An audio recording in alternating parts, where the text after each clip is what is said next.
जय हिंद दोस्तों, वंदे मातरम। जैसा कि हम लोगों ने कल डिस्कस किया था लाल सिंह चड्ढा के बारे में कि इसका कलेक्शन जो है उम्मीद के अनुरूप नहीं निकला है। भूल भुलैया 2 जिसका एक पहले दिन का कलेक्शन 14 करोड़ था, उसके कलेक्शन को भी ये बीट नहीं कर पाई। रक्षाबंधन की तो हम यहाँ अभी बात ही नहीं कर रहे हैं क्योंकि वो लाल सिंह चड्ढा से ही पीछे है। अब सीधी बात यह है कि देखिए, कहने को तो अक्षय कुमार के लिए भी ये बहुत बुरी मूवी साबित हो रही है रक्षाबंधन, लेकिन क्योंकि आमिर खान की उससे भी बुरी फजीयत हो रही है, इसलिए इनकी फजीयत उनकी फजीयत के सामने थोड़ी सी कम हो गई। बस यही एक कारण है कि भाई आमिर खान की यहाँ पर ज़्यादा बात हो रही है और आम अक्षय कुमार जो है कहीं ना कहीं पर्दे के पीछे छुपे हुए नजर आ रहे हैं। दूसरे दिन के कलेक्शंस निकल कर सामने आ चुके हैं और आप मानेंगे नहीं, पिछले एक लंबे अरसे के बाद आमिर खान को इतना बुरा वक्त देखना पड़ रहा है। भाई करीना कपूर खान भी अपने बयानों से पलटती नजर आ रही है और अब बोल रही है कि भैया हमारी मूवीज़ का बहिष्कार मत करो। तो आप इसी से अंदाज़ा लगा सकते हैं कि क्या हश्र हो रहा है इस समय इस मूवी का बॉक्स ऑफिस के ऊपर। और जनता ने सीधे तौर पर जवाब दे दिया है कि किस तरीके से वो और क्यों किसी मूवी को परसीव करेंगे या उस मूवी को किस कॉन्टेक्स्ट में देखेंगे। क्योंकि जो प्रोपेगेंडा वाली बातें निकल कर सामने आ रही हैं वो तो मूवी में सिद्ध हो ही नहीं है। साथ ही साथ पहले 2 दिनों के कलेक्शन ने बता दिया है कि इस मूवी का business collection total life time का जो है वो इंडिया में 70-80 करोड़ से ऊपर जाने की उम्मीद बहुत कम दिखाई दे रही। भूल भुलैया 2 जिसका कलेक्शन दिन प्रतिदिन बढ़ता गया था क्योंकि उसके साथ माउथ पब्लिसिटी पॉजिटिव वे में जुड़ी हुई थी, लेकिन लाल सिंह चड्ढा के साथ ऐसा नहीं हो रहा है। और अब इसके दूसरे दिन के कलेक्शन भी सामने आ चुके हैं, साथ ही साथ रक्षाबंधन के भी। तो हम बात कर लेते हैं दोनों ही मूवीज़ के पहले दिन के कलेक्शन के बारे में, और साथ ही साथ दूसरे दिन में अब क्या धराशायी हुए हैं ये मुंह के बल, उसके बारे में भी बात करेंगे। इंडिपेंडेंस डे और रक्षाबंधन के त्योहारी वीकेंड में रिलीज हुई आमिर खान की पैन इंडिया ड्रामा लाल सिंह चड्ढा को दर्शकों ने सिनेमाघर में बहुत बुरी तरीके से खारिज कर दिया है। Laal Singh Chaddha Tom Hanks starrer Forrest Gump की आधिकारिक रीमेक है। हालांकि लाल सिंह की कहानी पूरी तरह से भारतीय संदर्भ समेटे है, मगर फॉरेस्ट गम की तुलना में आमिर खान के खिलाफ एक ये जो पूरा फिल्म की बनावट हुई है वो ना तो दर्शकों को पसंद आई है और ना ही मुख्यधारा के स्थापित समीक्षकों को। ज्यादातर ने फिल्म को बहुत औसत पाया है। नतीजा पहले दिन लाल सिंह चड्ढा के बॉक्स ऑफिस कलेक्शन में साफ दिखाई दिया। आमिर की तुलना में अक्षय की मीडियम बजट फिल्म रक्षाबंधन का पहले दिन का कलेक्शन फिर भी एक बार ठीक कहा जा सकता है। लाल सिंह चड्ढा को बहुत बड़े स्केल पर रिलीज किया गया था, दक्षिण की भाषाओं में भी डब किया गया था, मगर फिल्म पहले दिन अपेक्षाओं पर खरी नहीं उतर पाई और टिकट खिड़की पर मात्र 12 करोड़ का कलेक्शन कर पाई थी।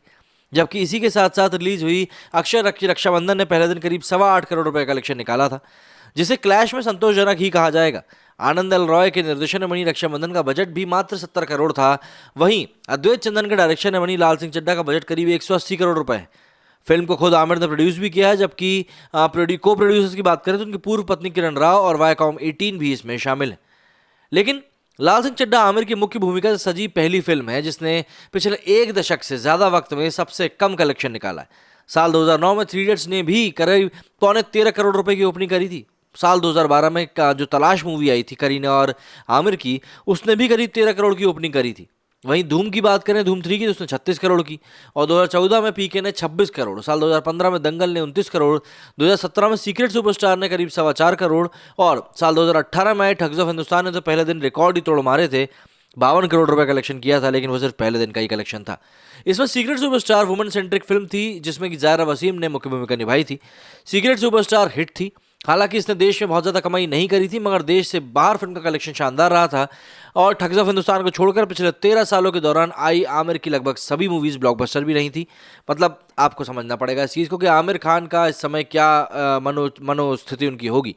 लाल सिंह चड्ढा का जिस तरीके से विरोध हो रहा है और फिल्म रक्षाबंधन के साथ क्लैश में फंसी थी, लगभग ये तय लग रहा था कि फिल्म का बिजनेस तो खराब होगा ही, मगर ट्रेड सर्कल में ऐसे हादसे की कल्पना तो कभी नहीं की थी कि बिजनेस कम होने की आशंका जरूर थी, मगर ब्रांड आमिर और फिल्म के स्केल के हिसाब से एक ठीक ठाक कलेक्शन की गुंजाइश जरूर थी। अब फिल्म का बॉक्स ऑफिस ट्रेंड तो यही बता रहा है कि आमिर के लिए कुछ बेहतर नहीं निकलने वाला है। त्योहारी वीकेंड पर दक्षिण की कोई फिल्म नहीं होने के बावजूद बॉलीवुड की दोनों फिल्में कुल मिलाकर पहले दिन 20 करोड़ का बिजनेस भी नहीं कर पाई। अब आप इसी से अंदाजा लगा दीजिए कि भाई क्या कुछ हुआ है बॉक्स ऑफिस पर। यह भविष्य में बॉलीवुड के लिए एक बहुत बड़ी परेशानी का सबब भी बनने वाला है। कोविड महामारी के बाद से अब तक बॉलीवुड की कोई फिल्म पहले दिन 20 करोड़ से ज़्यादा कलेक्शन नहीं निकाल पाई है, जबकि इस दौरान करीब 1 दर्जन बड़ी फिल्में सिनेमाघरों में दिखाई जा चुकी हैं। महामारी के बाद पिछले साल दिवाली वीकेंड में आई अक्षय की सूर्यवंशी ने पहले दिन करीब 26 करोड़ रुपए कमाए थे। अब सूर्यवंशी के बाद लाल सिंह चड्ढा से पहले टिकट खिड़की पर फर्स्ट डे सबसे ज़्यादा कमाई करने वाली फिल्मों में भूल भुलैया 2, बच्चन पांडे, सम्राट पृथ्वीराज, गंगूबाई कठियावाड़ी और शमशेरा शामिल रही हैं। लेकिन अगर हम बात करें इन मूवीज़ की तो इनमें से बच्चन पांडे, सम्राट पृथ्वीराज बुरी तरह से बाद में फ्लॉप साबित हुई थी क्योंकि माउथ पब्लिसिटी उनको नेगेटिव मिली थी। वहीं अगर हम लोग दक्षिण की बात करें तो दक्षिण की फिल्में KGF 2 और RRR ने हिंदी वर्जन की कमाई देखें तो इन्होंने पहले दिन क्रमशः 54 करोड़ रुपए और 20 करोड़ रुपए कमाए थे। लेकिन असल में आमिर की फिल्म की कमाई का अंदाजा उसी वक्त लग गया था जब पहले दिन के टिकट खिड़की की जो बिक्री की रिपोर्ट सामने आई थी। उसके बाद पहले दिन के लिए लाल सिंह चड्ढा के टिकट कार्तिक आर्यन की भूल भुलैया 2 से भी कम, मतलब 60,000 से भी कुछ ज़्यादा ही से बिके थे। जहां तक बात अक्षय की है तो उनकी फिल्म रक्षाबंधन के मास सर्किट ने संभाल दिया। चूंकि लाल सिंह चड्ढा के सामने फिल्म का बजट कम है, फिल्म का वर्ड ऑफ माउथ भी ठीक ठाक ही नजर आ रहा है और फैमिली कंटेंट होने की वजह से काफ़ी संभावना है कि वीकेंड और बाद के दिनों में रक्षाबंधन का सुधार कारोबारी दिखेगा। मगर हाल के दिनों में जैसा टिकट खिड़की पर ट्रेंड नजर आ रहा है उसमें अभी भी कुछ भी कहना जल्दबाजी ही होगी। क्योंकि अगर हम लोग कलेक्शंस की बात करें कि जो दूसरे दिन कलेक्शन सामने आए हैं, तो अब यकीन नहीं करेंगे, पहले दिन जहां पर इसका कलेक्शन 12 करोड़ था तो अब सीधे सीधे इसका कलेक्शन सीधे 40% के करीब ड्रॉप होकर 6.5 से 8.5 करोड़ के आसपास पहुंच चुका है। मतलब दूसरे दिन इतना बड़ा ड्रॉप देखने को मिला है। तो इसका टोटल कलेक्शन जो है अभी करीब करीब 18 से 20 करोड़ रुपए के बीच का हो चुका है। तो अब आप सोचिए, 2 दिन में अगर लाल सिंह चड्ढा आमिर खान के स्केल पे बनी हुई मूवी 20 करोड़ रुपए कमाती है तो उसके लिए हम क्या कह सकते हैं। मतलब ये बहुत बुरा कलेक्शन माना जाएगा। वहीं अगर हम बात करें दूसरे दिन कलेक्शन रक्षाबंधन की, तो इसने फिर भी कंपेरेटिवली एक अच्छा कलेक्शन निकाला है।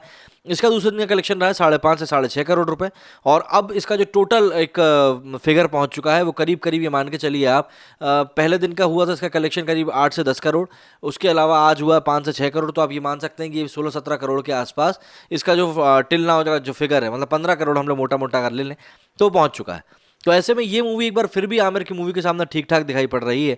लेकिन बात वही है कि इन दोनों मूवीज़ का जिस तरीके से कलेक्शन के फिगर्स निकल कर सामने आए वो कहीं ना कहीं बॉलीवुड के लिए एक बहुत बड़ी चिंता का विषय बन चुका है। क्योंकि इन दोनों ही मूवीज़ ने अच्छा कलेक्शन करके नहीं निकाला है। मतलब आप सोचिए, ये दोनों मूवीज़ 2 दिन में इन टोटल अगर करीब मात्र 30 से 35 करोड़ का कलेक्शन निकाल के ला रही हैं, तो आप ज़रा सोचिए कि मूवीज़ कहाँ जा रही हैं। मतलब ये बॉलीवुड के लिए वाकई में एक सोचने का समय है कि यार हम लोग जो कंटेंट बना रहे हैं पब्लिक उसको क्यों पसंद नहीं कर रही है। भाई ऐसा नहीं है कि पब्लिक कंटेंट नहीं देख रही है, एंटरटेनमेंट तो एक जरिया होता है, इंसान जिसके थ्रू अपना टाइम पास करता है, टेंशन को भूलता है, दूसरी दुनिया में जाता है। तो ऐसा नहीं कि पब्लिक ने देखना चीज़ें बंद कर दी, पब्लिक देख रही है। लेकिन क्या हो रहा है, जैसे कि अभी क्रिमिनल जस्टिस का ट्रेलर निकल कर सामने आया है, इसका सीजन 3 आने वाला है जिसमें कि पंकज त्रिपाठी माधव मिश्रा के रोल में वापसी करने वाले हैं। उसको लेकर पब्लिक में एक अलग ही तरह की क्यूरियोसिटी बन चुकी है। वो एक बात अलग है कि वो ओटीटी पर रिलीज होने वाला है, बट स्टिल पब्लिक को एक उम्मीद है, एक प्रॉमिस किया है पंकज त्रिपाठी ने उस किरदार के साथ माधव मिश्रा के कि नहीं हम आपको अच्छा कंटेंट देने वाले हैं। लेकिन आज की डेट में बॉलीवुड की जब भी कोई बड़ी मूवी का अनाउंसमेंट होता है तो ये बात बिल्कुल भी समझ में नहीं आती कि यार आखिर ये चीज़ संभव हो पाएगी कि नहीं। और यही सब देखते हुए आज की डेट में जो ट्रेंड बन रहा है वो कहीं ना कहीं बॉलीवुड के अगेंस्ट में जा रहा है। तो ऐसे में बच्चन पांडे के बाद में और सम्राट पृथ्वीराज के बाद में रक्षाबंधन से अक्षय को काफ़ी उम्मीदें थी और आमिर को लाल सिंह चड्ढा से थी।